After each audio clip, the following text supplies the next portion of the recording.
नमस्कार बाळांनो. चला बाळांनो, आपण करत आहोत कॅलेंडर वाचन.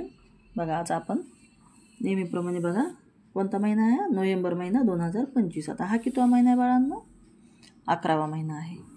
बघा, आता या महिन्याचं आपण वाचन करणार आहोत. बघा, आता आठवड्याचे वार जे आहेत ना, बघा, रविवार, सोमवार, मंगळवार, बुधवार, गुरुवार, शुक्रवार, शनिवार.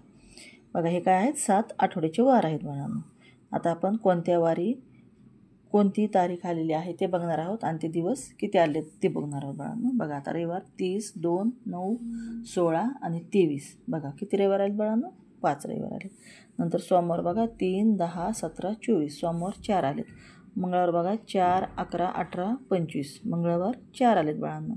बुधवार बघा 5, 12, 19 आणि 26. बुधवार 4 आलेत.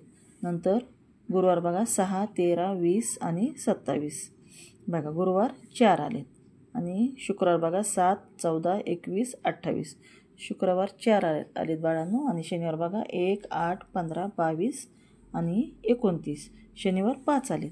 आता इथं बघूया आपण लाल अक्षरात काय लिहिलं आहे. बघा, गुरु नानक जयंती. बघा बाळांनो, 5 तारखेला काय आहे? गुरु नानक जयंती आहे. नंतर पुढं कोणता सण दिसतोय का? नाही, फक्त गुरु नानक जयंती आहे बाळांनो या महिन्यामध्ये. बघा, आणि हा महिना किती दिवसांचा आहे बघा बाळांनो? बघा, शेवटची तारीख आहे 29 आणि इथं 30. बघा, म्हणजे शेवटची तारीख आहे 30. इथं वरती घेतलेली आहे बाळांनो. तर 30 दिवसांचा हा महिना आहे. आणि लक्षात तुम्ही सुद्धा काय करायचं बघा बाळांनो, हा महिना अभ्यासायचा आहे. ठीक आहे.